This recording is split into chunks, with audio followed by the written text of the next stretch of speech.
अरे फिर उस खाली खोपड़ी छोटू ने दगा दे दिया, पर शुक्र है बाल बाल बच गए। अरे सरकार, जो बीत गई सो बीत गई, उसे भूल जाइए। अब उस गूंगी को बहू बनाकर घर में लाना पड़ेगा। अरे अगर मैं छोटू की शादी नहीं करूं तो क्या कर लेगा धर्मराज? अगर करोगे तो अपने परिवार समेत वर वधू को आशीर्वाद देगा, और अगर शादी नहीं हुई तो आपको अपने परिवार समेत। अरे सरकार, छुट्टी हो गई, मर गया। जब से उस तरह कैची संभाली है, ऐसी भूल आज तक नहीं हुई। साली को आज ही फिसलना था। अरे क्यों हड़बड़ मचा रहा है? जबान कभी न कभी फिसली जाती है। नहीं, जबान नहीं फिसली सरकार, अपने हाथ फिसल गया। हाथ फिसल गया। ये निकली, ये निकली, ये निकली, ये निकली। मेरी आँखी। अरे कमबख्त, अगर तेरी बीवी विधवा हो जाती तो मुझे इतना गम नहीं होता जितना अपनी ये नागोपली मूछ के चले जाने का हुआ। अरे जालिम, एक ही झटके में मेरी इज्जत की सफाई कर दी। अरे सरकार, ये भूल मुझसे नहीं हुई है। आपकी मूंछों के रौब से मेरा उस्तरा हिल गया और आपका मुंह छिल गया। देख, इससे पहले कि कोई देख ले, ये बाकी की आदि बिगाड़ दे। नहीं सरकार, जिस मूंछ से बड़े बड़े लोग डरते हैं, अरे जिस मूंछ को देखकर सांप बिल में घुस गया, मैं उसको काट नहीं सकता सरकार। चाहे आप मुझे फांसी दे दीजिए, ये पाप मुझसे नहीं होगा सरकार। अरे अगर लोग मुझे आदि मूछ के बगैर देखेंगे तो क्या कहेंगे? कहेंगे अर्धनारीश्वर आ गया। थोड़े दिन रहने दीजिए, अच्छा लगेगा सरकार। कल्लू, मैंने जिंदगी में कभी तेरे आगे हाथ नहीं जोड़े, देख देख आज तेरे हाथ जोड़ रहा हूँ। चलिए बाकी के आदि मूछ भी कर। नहीं, ये मुझसे नहीं होगा सरकार। उससे नहीं होगा तो ला, ये उस तरह मुझे दे दे, मैं तेरा सर गाजर की तरह काट दूंगा। नहीं सर, कहा नहीं। ये उस तरह आपके हाथ में देखकर लोग कहेंगे आप भी हमारी बिरादरी में। मैं ये देख नहीं सकता। ठीक है सरकार, जैसा आप हुक्म देते। बैठ जाइए सरकार, अरे बैठ जाइए। अपने सीने पर पत्थर रखकर मैं काम करता हूँ। चल मेरा उस्तरे, परमात्मा मुझे माफ करना। नहीं सरकार, मुझे देखा नहीं जाएगा। किधर है आपका चेहरा?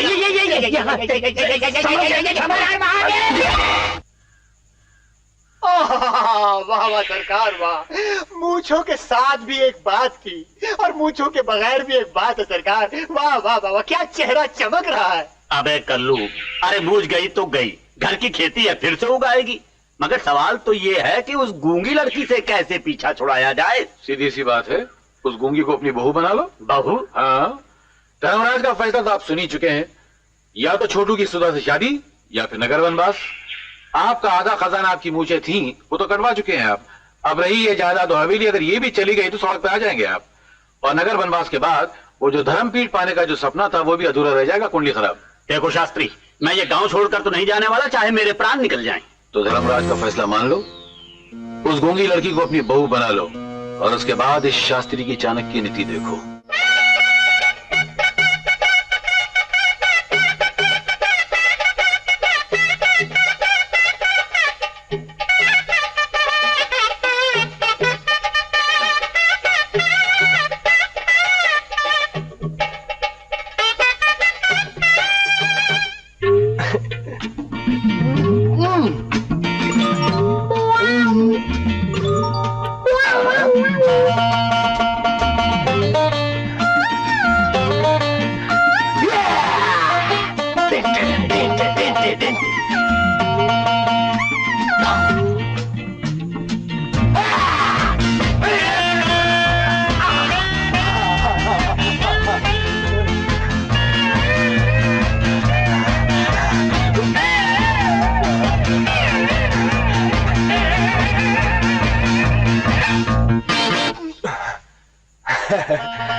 जो उस लड़की को हाथ लगाया, अगर लगाएगा तो मैं तेरे टुकड़े टुकड़े कर दूंगा। नहीं, तुम यहां सो जाओ, मैं यहां सो जाता हूं।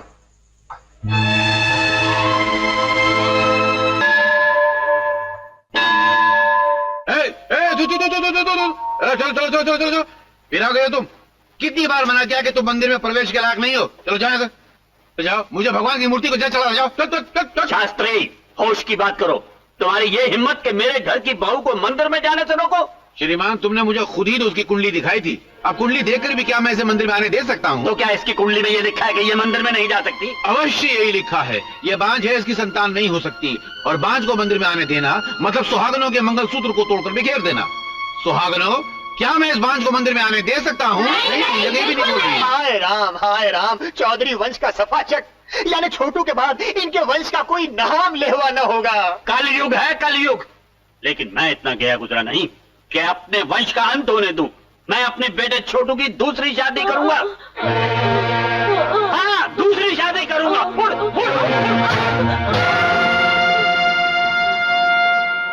शास्त्री जी, तुमने ये कैसे कह दिया कि ये बांझ है, इसकी संतान नहीं हो सकती? इसकी जन्म पत्री यही कहती है, इसके गिरई ऐसे हैं। मैं तो मस्तक के चिन्ह देकर इसका भविष्य बता सकता हूँ। अपने आप को भृगुलक्ष्मी समझते हो? बिल्कुल। तो भी मेरा माथा देकर बताओ कि आज तुम तीनों में से मेरे प्यारे प्यारे हाथों कौन पिटेगा? नहीं बता सकते ना? हाँ शास्त्री जी, आप कम से कम इतना तो बता सकते हैं कि आप कितने बरस जिएंगे? मेरी कुंडली का तो मैं एक शब्द जानता हूँ। मेरी कुंडली अनुसार मैं संसार में कम से कम 100 साल जीऊंगा। तो समझ लो तुम्हारे 100 वर्ष पूरे हो गए, क्योंकि इस दूसरे से तुम्हारी गर्दन काटकर मैं ये साबित कर दूंगा कि तुम्हारी कुंडली गलत है। कुंडली खराब, माफ करना बेटा। पापी वेट के लिए झूठ बोला था, क्षमा करना। अब कभी छोड़ बोलूंगा। चौधरी, तुमने अपने बेटे की दूसरी शादी करवाने के लिए शास्त्री के कान भी भरे हैं और मुट्ठी भी गर्म की है, लेकिन ये शादी कभी नहीं हो सकती। हाँ, तुम्हारी अर्थी जरूर निकलेगी। आओ सुधा, जाओ मंदिर में पूजा। हाँ, आइए। आयुष्मान भव, दूधो नहा पूतो फलो, भगवान तुम्हारी गोद हरी करे। चलो चलो हटो। क्या बक रहे हो? तुम धर्मराज की बेटी से प्यार करते हो, उससे शादी करना चाहते हो? माँ, आरती भी तो मुझसे शादी करना चाहती। खामोश, तुम उस घराने के पांव की धूल हो। ऐसे महान आदमी से पांव धुलवाकर कन्यादान करवाना चाहते हो? ऐसे गलत ख्याल निकाल दो अपने दिल से। चले जाओ यहाँ से। तो क्या तुम्हारी माताजी को ये विवाह पसंद नहीं? पसंद की बात नहीं आरती, वो तुम्हारे महान पिता के आदर के विचार से डरती है। तुम अपने पिताजी से बात कर सकती हो? मैं और उनसे ऐसी बात? नहीं नहीं, मार डालेंगे मुझे। तो फिर हमारी शादी कैसे होगी? अरुण, यही तो समस्या है। चिरंजीवी, चिरंजीवी, सुखी भव। मेरे पास तुम्हारी समस्या का उपाय है। मन में भय मत रखो, मैं तो भगवान का दूत हूँ। मेरा आशीर्वाद अपने स्वार्थ के लिए नहीं बल्कि दूसरों के उपकार के लिए होता है। तुम दोनों एक दूसरे से लव करते हो? जी हाँ। मैरिज करना चाहते हो? जी। कौन से गोत्र अर्थात कौन सी जात के हो? प्रेम जात। प्रेम जात, वो तो बहुत महान जात है। मगर प्रेम जात वालों के पास हिम्मत का होना बहुत जरूरी है। और अगर हिम्मत है तो मेरे पास तुम्हारी समस्या का हल है। क्या है बताइए। रन अवे, भाग जाओ। अरे बाप रे! अरे बाप रे बोलने से काम नहीं चलेगा। अगर तुम्हारे बाप को पता चलेगा तो वो तुमको तुम्हारे नानी के पास नर्क में भेज देगा और तुमको तुम्हारी दादी के पास जो नर्क से बुरी जगह में रहती है वहां भेज देगा। और फिर प्रेमिका को लेके भाग जाना कोई बुरी बात, कोई पाप थोड़ी है।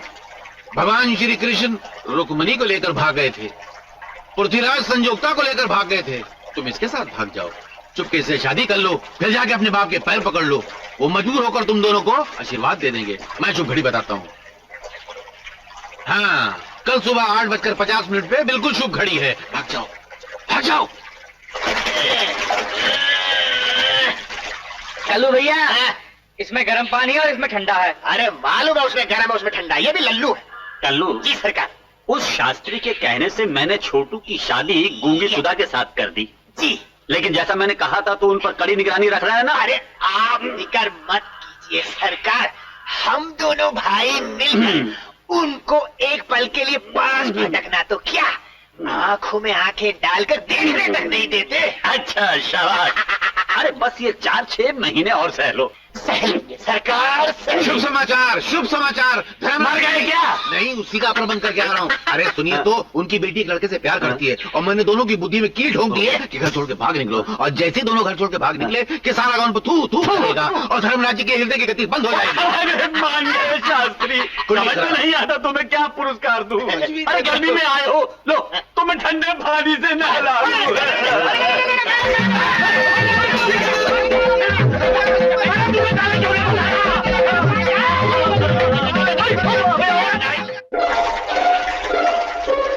अरुण, तुम आ गई? चलो चलो।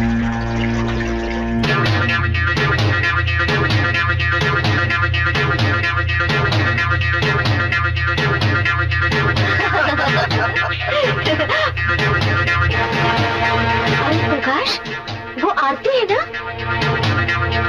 आरती! चाचा जी मारे गए। अरे भागो ना। अरे आरती, कहाँ जा रही हो? जल्दी और तेज।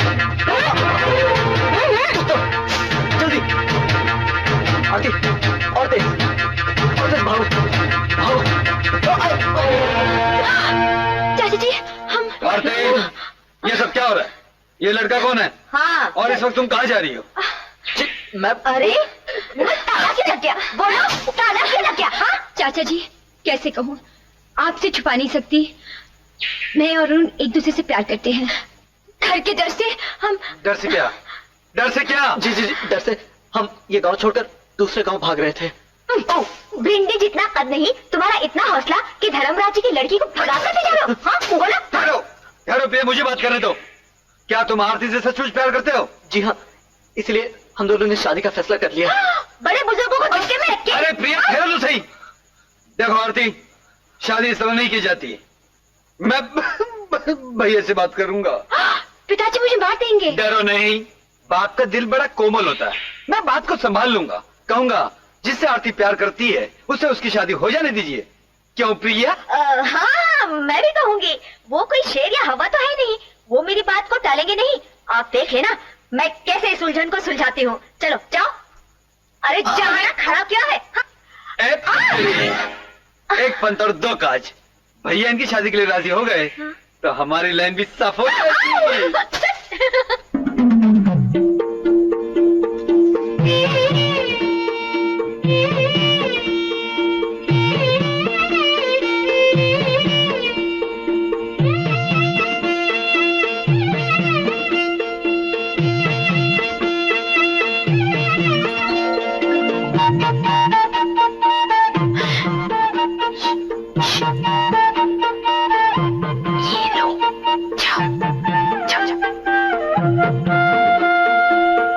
पिताजी छाछ।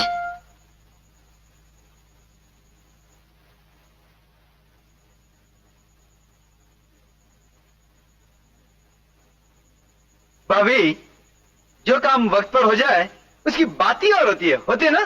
पर इसकी उम्र ही क्या है, गुड़िया सी तो है। अरे माँ की नजर में बड़े बच्चे भी मुन्ना मुन्नी होते हैं। अरे प्रिया बिल्कुल ठीक कह रही है। ये बैलगाड़ी का जमाना तो है नहीं भाभी, रॉकेट एज है। शादी ब्याह में देर हो जाए तो लड़का लड़की के प्यार व्यार के चक्कर में पड़ने का डर होता है ना। वैसे तो हमारी आरती ऐसी वैसी नहीं, हाँ। लेकिन जैसे ही फसल पक जाए तो रखवाले की जरूरत होती है, वैसे लड़की जवान हो जाए तो घर वाले की जरूरत होती है।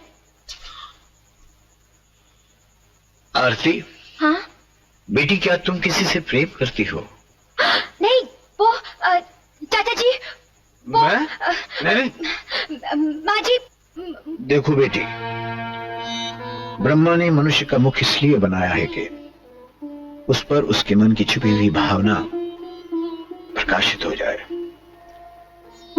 तुम्हारे होंठ थरक रहे हैं, तुम्हारे हाथ कांप रहे हैं और तुम्हारे नैनों से प्रतीत है कि तुम कोई बात छिपा रही हो।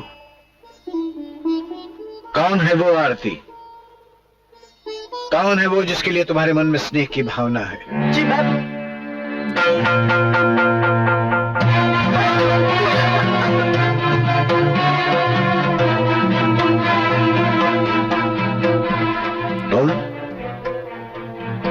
तुम मेरी धर्मभंगिनी रानी के सुपुत्र हो।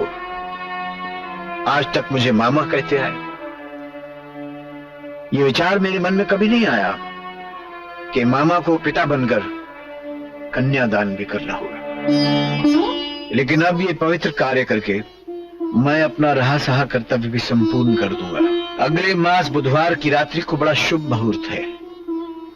उस समय वैदिक रीति के अनुसार आरती तुम्हारी अर्धांगिनी बन जाएगी।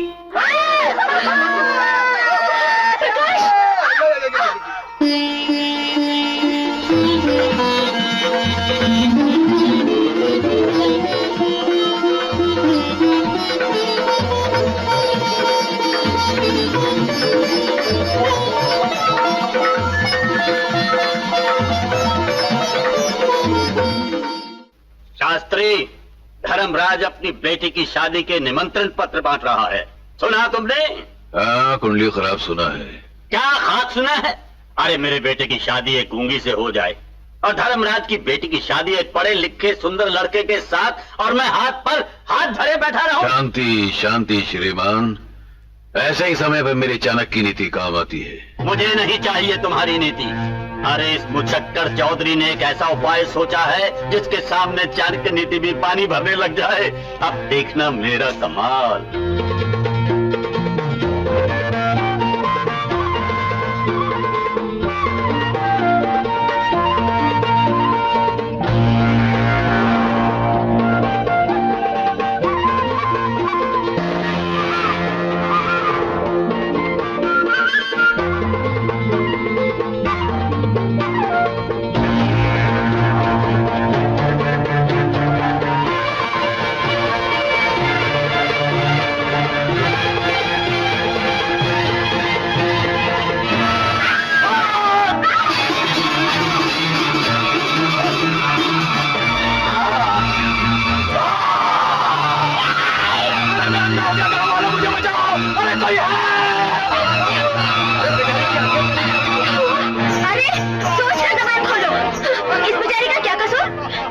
बड़े बाप की बेटी है ना, ऐसे का घमंड है, ऐसे गिरी के अंधा कर दिया इसे। आरती ने जानबूझकर ऐसा नहीं किया। झूले की रस्सी टूट जाएगी, इसे सपना थोड़ी आया था। सारा इल्जाम इस पर क्यों लगा रहे हो? चलो चलो चलो इसे नाची के पास ले चलो। धर्मराज जी, हम तो कहीं के न रहे। इस बुढ़ापे में एक ही सहारा था, उसकी आंखें चली गई। अरे भाई, अब रोने धोने से क्या फायदा? धर्मराज जी की सुपुत्री का तुम्हारे बेटे से कोई बैर तो था नहीं। ये दुर्घटना तो कहीं भी और कैसे भी हो सकती है कि नहीं? लेकिन हम तो इसी के सहारे 2 वक्त की रूखी सूखी खाकर अपना पेट भर लेते थे। अब क्या घर घर भीख मांगनी पड़ेगी हमें? धीरज रखो, हम सब मिलकर तुम्हारी सहायता करेंगे। ये लो मेरी तरफ से 220 रुपए। अरे रख लो ना, लो। हाँ, और धर्मराज जी के भंडार में कोई कमी थोड़ी है। 10-20 बीघे जमीन दे देंगे, फसल उगाते रहना और खाते रहना। अरे फसल उगाने वाला तो खुद ही मुरझा गया। अगर हम बीमार पड़ गए तो हमारी दवा दारू कौन करेगा? अगर हम इस संसार से चल बसे तो हमारे अंधे बेटे की देखभाल कौन करेगा? तो क्या तुम ये सपना देख रही हो कि धर्मराज जी अपनी बेटी की शादी तुम्हारे बेटे के साथ कर दें, ताकि तुम्हारे घर का चूल्हा चौका चलता रहे, वो तुम्हारी सेवा करती रहे? अगर धर्मराज सच्चे धर्मराज है तो उनको ऐसा ही करना पड़ेगा। क्यों नहीं? हमने अपनी आंखों से देखा है। नारायण के अंधे होने का कारण आती है। धर्म अधिकारी की बेटी होने का मतलब ये नहीं कि वो मस्ती में आकर किसी की भी आंखें छीन ले। अब धर्म पेट पर गड़ी हुई तलवार की परीक्षा है, जहाँ से हर अपराधी को दंड मिलता है, मिलेगा और मिलता रहेगा।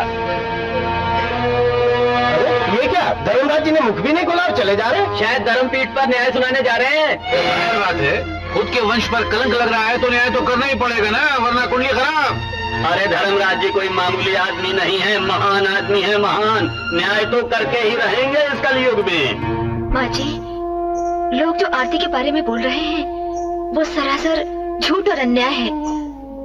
जो दुर्घटना हुई उसमें आरती का क्या कसूर? लेकिन माँ जी, मुझे सिर्फ इतना डर है, कहीं धर्मराज जी आरती और अरुण का दिल तोड़कर कुछ उल्टा सीधा फैसला ना सुना दे। आप ही उनको समझा दीजिए ना। वो तो महाज्ञानी है, उनको समझाने वाली मैं कौन होती हूँ? लेकिन ये नहीं जानते कि आरती और अरुण एक दूसरे से कितना प्रेम करते हैं। अगर उनकी शादी टूट गई तो वो न जाने क्या कर बैठे।